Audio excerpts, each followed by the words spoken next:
Yooyaa shamaa akkam jirtu hordoftoota Kuyyuu Miidiyaa. Hordoftoota keenya kabajamoo akkuma barame har'as qophii tokko qabannee isiniif dhiyaanneerra hamma dhuma qophii keenyaatiin waliin turan affeerraa keenya. Qophiin keenya har'as imalli waggaa 4 muummicha ministeera Itoophiyaa Abiyyi Ahmed maal fakkaataa jetti. Waggoottan arfaan of duuba deebinee eebila 2 bara 2010 guyyaa itti Itoophiyaan ministeera muummee haaraa argatte ture. Muummichi ministeeraa Abiyyi Ahmed gara aangootti dhufuu hordofee waggoota arfan darban Itoophiyaa keessatti taateewwan hedduun galmaa'aniiru. Wayita muummichi ministeeraa Dr. Abiyyi Ahmed gara aangootti dhufan naannoo Oromiyaa dabalatee guutuu biyyattii keessatti mormii fi jeequmsa hamaatu ture. Itoophiyaan sirnoota darban keessa gaggeessaa dhugaa uummataaf jiraatu quuqqamu obsaa fi garaa bal'ina qabu argattee hin beektu.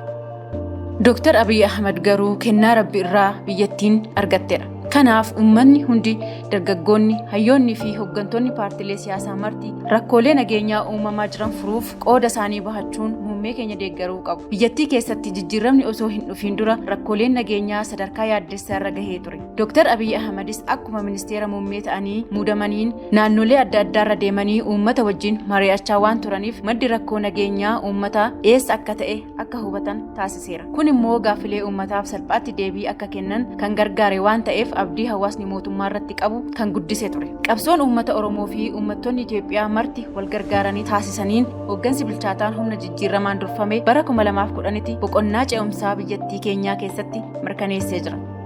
Boqonnaa haaraatti akka hin ceene sakaalli fi kiyyoo hedduun isa mudachaa tureera. Yaa ta'uutii sakaallas kutee kiyyoos miliqee uummanni sagalee isaatiin mootummaa ijaarratee boqonnaa haaraatti biyyattii ceesiseera. Garaagarummaa yeroo fi bakkaa yaa qabaatu malee jijjiiramichi guutuu biyyattii keessatti kan dhufedha. Sabaa fi sablammiin hunduu jijjiiramicha fiduuf gahee guddaa taphachaa turaniiru. Akkuma cunqursaa waloon ture jijjiiramichis kan waloo, egereen uummata Itoophiyaas kan walooti. Haaluma kanaan gaaffileen uummata Oromoo ilaallatan akkuma jirutti ta'ee kanneen waloo ta'anis hedduudha. Gaaffilee kunniin wayita cuunfaman harki caalu gaaffilee siyaas dinagdeeti. Gama siyaasaatiin muummeen keenya yeroo aangootti dhufu uummata wal qooduu fi wal nyaachaa ture dhaale. Hayyoota siyaasaa fi uummanni wal gaarreeffatu ture. Walitti bu'insi guyyaa guyyaan biyya keessatti dhohaa ture. Uummanni sababa eenyummaa isaatiin qe'ee isaatii buqqaa ture. Rakkoolee furmaata hamaa barbaadan dhaale. Haaluma kanaan dirree qabsoo siyaasaa haala seenaa biyya keenyaa keessatti hin baramne guutummaatti bilisaa fi dandeessisaa taasifame. Inumaayyuu mirgi bilisummaan socho'uu, yaada ofii bilisaan ibsachuu fi gurmaa'inni fiixee alseerummaatti bahee akka ture namni siyaasa hin hordofnellee kan hubatu ture. Mirga gurmaa'insaa addatti yoo ilaalle sadarkaa haaraarra kan ga'e ture. Sadarkaa federaalaa fi naannootti miseensonni paartilee morkattootaa qaama mootummaa haaraa ta'aniiru. Olka'iinsi boqonnaa haaraa garuu kanaan hin daangeffamne. Kaayyoon qabsoo jijjiiramaa caalmatti akka milkaa'uuf madda yaadota uummattoota jidduutti wal gaarreeffachuu uuman hiikuuf dhimmoota garaagarummaa keessoo keenyaa fi uummattoota Itoophiyaa irratti marii fi araara biyyoolessaa gaggeessuuf qophii irra jiraachuun furmaata siyaasa muummee keenyaan kennamedha. Gama dinagdeetiin abbichuun galaana rakkoolee hamaa dhaale. Naannolee fi biyyi keenya liqaan cuuphamtee turte. Hojii dhabdummaan rakkoo hamaa ture. Qaala'insi jireenyaatiin biyyattiin waxalamaa ture. Waanjoon malaammaltummaa biyyattii kokkee qabee lubbuu keessaa baasuuf wal'aansoo keessa wayita jirutti abbichuun gara aangoo kanaatti dhufe. Walumaa galatti uummata dheebuun misoomaa laamshesse dhaale abbichuun. Yaa ta'u malee rakkoo hamaa kana dhaalus harka maratee hin teenye. Magaalaa fi baadiyyaatti hojii boonsaa gama hundaan hojjetee jira. Maddi rakkoo dinagdee eessa akka ta'e qoratee tarkaanfiiwwan rakkoo dinagdee furuu danda'an fudhachuu danda'eera. Haaluma kanaan qonna kilaasteraan, makaanizeeshinii qonnaa, qonna jallisii, ashaaraa magariisaa fi kunuunsa naannoo, faayinaansii baadiyyaa jiruu fi jireenya baadiyyaa hundee irraa fooyyessuu, bal'ina bu'uuraalee misoomaa, sagantaa manneen baadiyyaa fooyyessuu fi badhaadhina maatii mirkaneessuu irratti xiyyeeffatee hojjechuun rakkoolee gama dinagdeetiin jiru furuu danda'ee jira.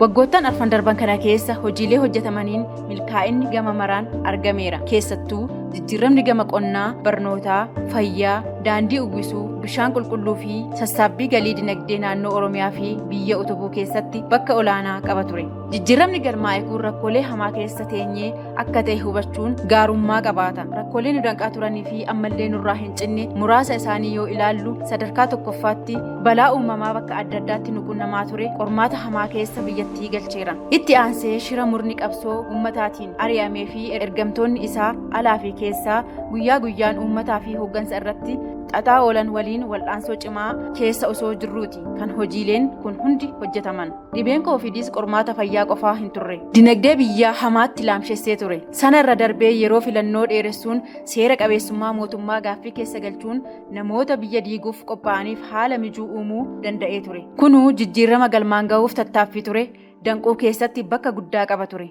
Waraanni juuntaa fi shiftaan duratti bananiin akkasumas dhiibbaa humnoonni keessaa fi alaa taasisaniin jijjiiramichi amma barbaadamu deemuu hin dandeenye. Yaa ta'utii rakkoolee armaan olitti tuqamanii fi kan biroo dandamachuun biyyi keenya hiyyummaa keessaa baatee biyya badhaate akka taatuuf hojii boonsaa ta'e hojjetamee jira. Gama dinagdeen qonna magaalaa fi baadiyyaa irratti xiyyeeffachuun uummanni biyyattii midhaan nyaataan of danda'uu irra darbee biyyoota ollaaf illee abdii sadarkaa ta'uu dandeessisuun gahuuf hojjetamaa jira. Keessattuu hidhi haaromsaa guddichi xumuramaa jiru kun humna ibsaa maddisiisuu irra darbee dinagdee biyya keenyaa guddisuun badhaadhina ariifachiisaa keessatti bakka olaanaa qaba. Magaalotaa fi naannolee biyyattii hunda keessa hojiin hojjetamaa jiru abdii kan namatti horudha. Nageenya amansiisaa fiduu fi uummataaf abdii ta'uun sadarkaa fooyyee irra jira. Juuntaa fi shiftaa shanii duguuganii nageenya amansiisaa gochuuf hojiin bilchaataa fi karaa saayinsaawaa ta'een hojjetamaa jira.